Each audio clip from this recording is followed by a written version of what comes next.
la colaboración de... Arturo, ¿cómo estás? Bienvenido, buenos días. Buenos días, Marcela, Juan, buenos días al auditorio.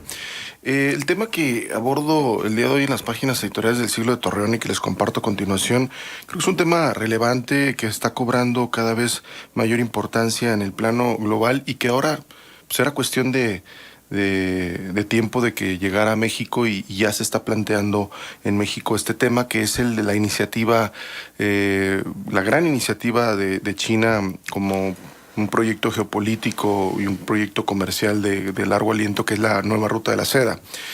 Y esto viene a colación por las declaraciones que dio recientemente Rogelio Jiménez Pons, el director del Fondo Nacional para el Fomento del Turismo, Fonatur, una entrevista exclusiva que le dio a la agencia de noticias estatal china Xinhua, en donde dice que México estaría deseoso de participar, de sumarse a esta iniciativa de la nueva ruta de la seda, y que pues lo haría México a la expectativa o esperando contar con inversión suficiente para infraestructura turística, para carreteras, para aeropuertos, entre otras vías de comunicación y de transporte. ¿Pero le dará permiso a Estados Unidos? Ese es el gran tema, al final, Juan. Yo creo que por ahí va el asunto.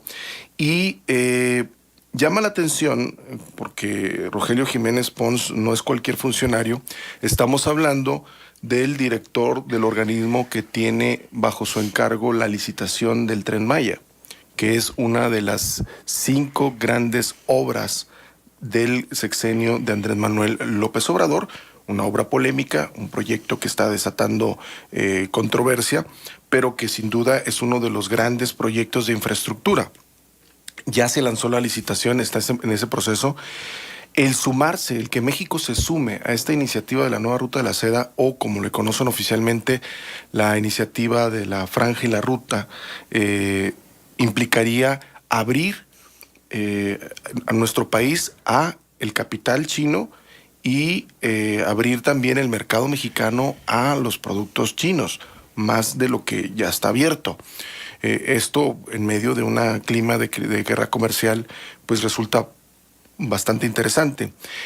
Yo creo que tendremos que revisar de fondo qué es esto de la ruta de la seda. Tendremos que empezar a alimentarnos de información para entender de qué se trata.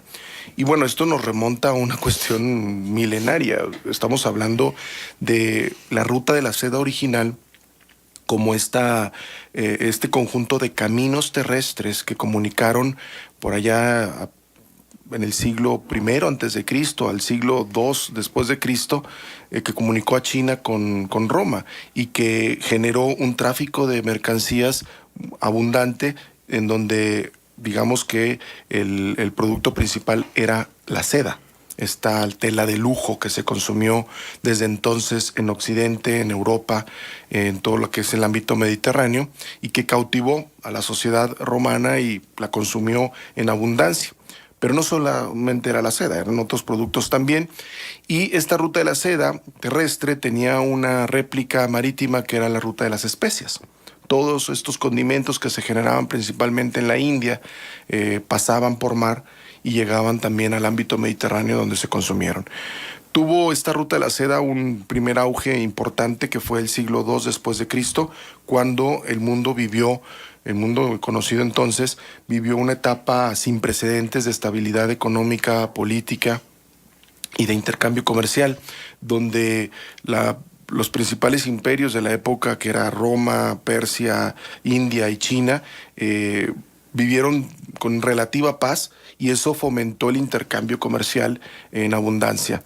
Luego decayó esta ruta de la seda por la llegada o la expansión del Islam en el siglo VII, y en el siglo XIII, XIV aproximadamente tuvimos un nuevo auge de esta ruta de la seda bajo el dominio mongol, la expansión de Gengis Khan y sus hordas por toda Asia y parte de Europa, y es la época famosa de Marco Polo, del viaje que hace a través de la ruta de la seda, el mercader veneciano, que refleja muy bien la vida de Marco Polo y su conexión con el imperio mongol, lo que se vivía en esa época.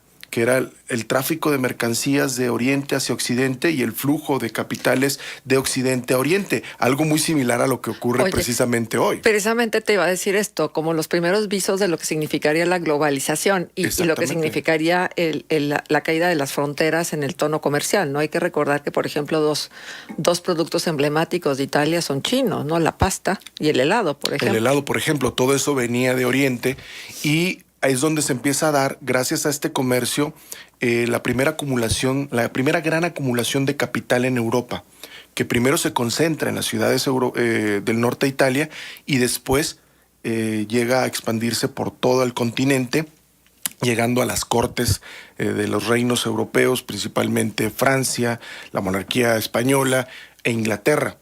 Esto principalmente.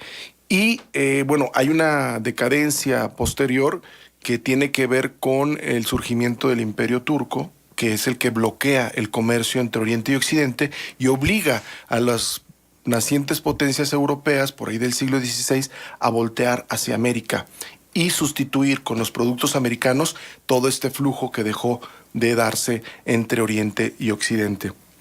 Y así es como Europa comienza a despuntar con esta acumulación todavía mayor de capital y China comienza a decaer y la ruta de la seda desaparece. Bueno, ahora, en esta época, estamos hablando de luego de 40 años de la apertura china y de la gran reforma de Deng Xiaoping, que le ha permitido a China ponerse ya al pisarle los talones a Estados Unidos como potencia económica.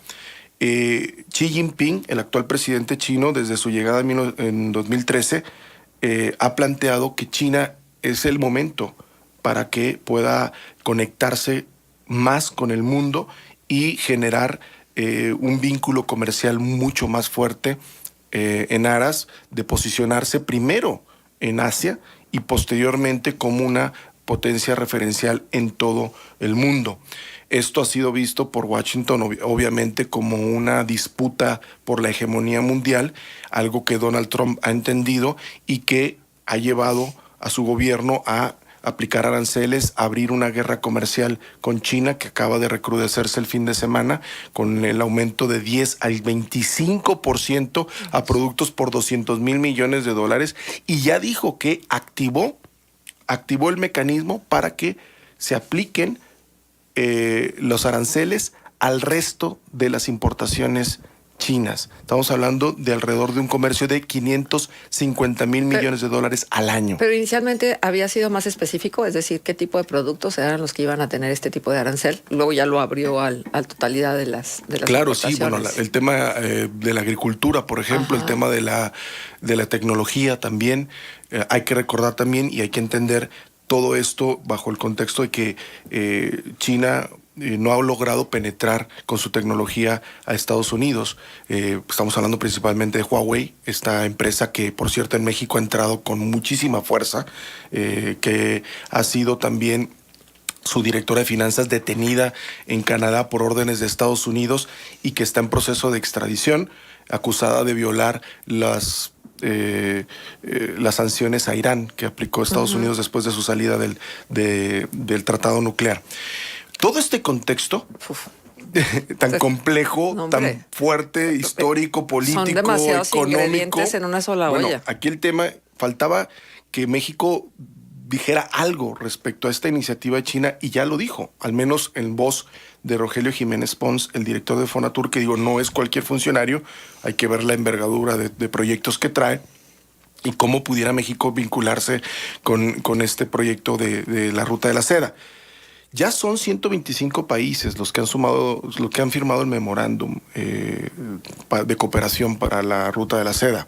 Estamos hablando principalmente de países asiáticos, entre los cuales está Rusia, India, eurasiático, Rusia, está India, está Pakistán.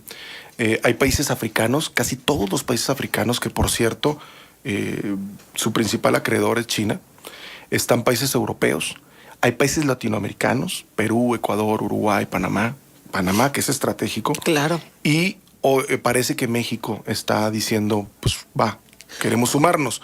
Ahora, ¿qué implica esta iniciativa de la Ruta de la Seda? Principalmente, China ofrece 3 cosas fundamentalmente. Inversión en abundancia en materia de infraestructuras.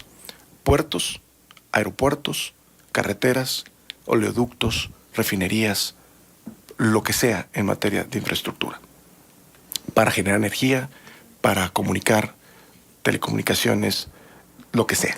Pero aguas, porque hay situaciones que son estratégicas. Por supuesto. ¿Sí? Por y entonces supuesto. no está nada más pensando en la inversión que significa la infraestructura. Claro, y por eso, por ejemplo, Alemania, Reino Unido y Estados Unidos ya le cerraron las puertas a China. Pero, por ejemplo, Italia se las abrió, siendo uno de los pilares de la Unión Europea. Grecia acaba hace 2 años de venderle a COSCO, la empresa naviera china, la principal naviera china, acaba de venderle todo el puerto del Pireo, que es el principal puerto de Atenas. ¿Para qué? Para reformarlo y reestructurarlo y poder que entren las mercancías por ahí. Pero el perdió a todas. Claro. Estamos hablando de Grecia. Es uno de los eslabones más débiles de la Unión Europea, por supuesto. Oye, Arturo, déjame preguntarte, en función de esto, entonces nosotros vamos bien atrás. ¿Dónde quedó Port of Plains? O sea, que se suponía que ya tendríamos que tener un puerto de altura donde se facilitara este intercambio comercial vía el mar. Sí, claro, era el puerto de Mazatlán, ¿no? Que también formaba parte del corredor económico del norte. Ahora, la expectativa de comercio con Estados Unidos se ha detenido hasta cierto punto por la posición de Donald Trump y porque no se ha firmado un nuevo tratado de libre comercio. O sea, hay que decirlo, o sea, eso todavía está en veremos y el nuevo Congreso de Estados Unidos tendrá que revisarlo. Otros 2 de las ofertas que tiene China, además de la inversión, es préstamos a muy bajo interés y sin las condiciones que impone, por ejemplo, el Fondo Monetario Internacional. El Fondo Monetario Internacional, que está controlado o surgió bajo la venia de Estados Unidos, te presta dinero a un país bajo la condición de aplicar ciertas reformas. Bueno, China, que tiene también ya su Banco de Desarrollo, presta dinero sin ninguna condición. O sea, lo único que quiero es que utilices el dinero, ¿no? Y esto obviamente genera un vínculo con Pekín, de manera de que, pues, evidentemente no podrás establecer ciertas posiciones políticas contrarias a China porque tienes esos préstamos, ¿no? Y el tercer punto, perdón, Marcela, es la cuestión del mercado. Todos los productos que necesite tu sociedad o que demande tu sociedad, yo te los suministro. Y ahora principalmente, ya no estamos hablando de las baratijas que antes ofrecía China. Estamos hablando de productos de primer orden en materia tecnológica, como es el desarrollo de la 5ª generación de telefonía móvil o de red de comunicación. Que los que traen este teléfono chino están encantados con la cámara, sobre todo. Sí, las cámaras, pero sobre todo el tema del 5G es revolucionario. También. Estamos hablando de la posibilidad de conexión casi inmediata y la posibilidad de conexión de miles de aparatos al mismo tiempo. Oye, ¿y qué papel juega esto, específicamente aquí en México, con el anuncio que hizo Andrés Manuel López Obrador cuando le decía a la gente que les habían dado las facilidades a los empresarios para conectarnos en México a través de la red de internet y que no habían logrado conectar nada más que el 20% del país, y que ahora que les decía a esos empresarios que se hicieran a un lado porque el gobierno iba a entrar a dar el servicio de internet? La tecnología la necesita, ¿no? Y tal vez pudiera haber por ahí alianzas con los chinos. Es posible. Ojo, o sea, una cosa es que sea una empresa privada la que lo desarrolle y otra que sea el gobierno el rector y contrate tecnología de otras empresas que pudieran ser chinas. Ahora, ojo, fíjense bien, Estados Unidos, un país que siempre se ha pronunciado a favor de la libre competencia y de la empresa privada, está planteando ya desarrollar la tecnología 5G ante el retraso que tienen las empresas tecnológicas estadounidenses frente a la empresa china. Está planteando nacionalizar ese servicio. Es decir, que sea el gobierno o el Estado quien desarrolle esa tecnología de 5G porque la considera estratégica. En el caso de México pudiera ser así. Como es estratégico, sea el gobierno quien la desarrolla y la ofrece, pero hay que ver de dónde va a provenir la tecnología, porque evidentemente en México no existe el desarrollo Exacto. tecnológico para hacerlo. Se va a Exacto. tener que comprar tecnología y será el gobierno quien ofrezca ese servicio. Es súper interesante el tema, Arturo. Nos quedamos cortos en el tiempo, pero ya habrá oportunidad de continuarlo. Claro. Nos dejas un punto de contacto. Claro que sí, nos leemos en Twitter @argonzaga. Muchísimas gracias. Muchísimas gracias. Y nada más agregar a esto que tú mencionas, que hoy precisamente se publica que ya China va a imponer aranceles a Estados Unidos por valor de $60,000 millones en respuesta a al incremento que hizo Estados Unidos. Que es el resto de las importaciones de Estados Unidos a China. Exacto. Es el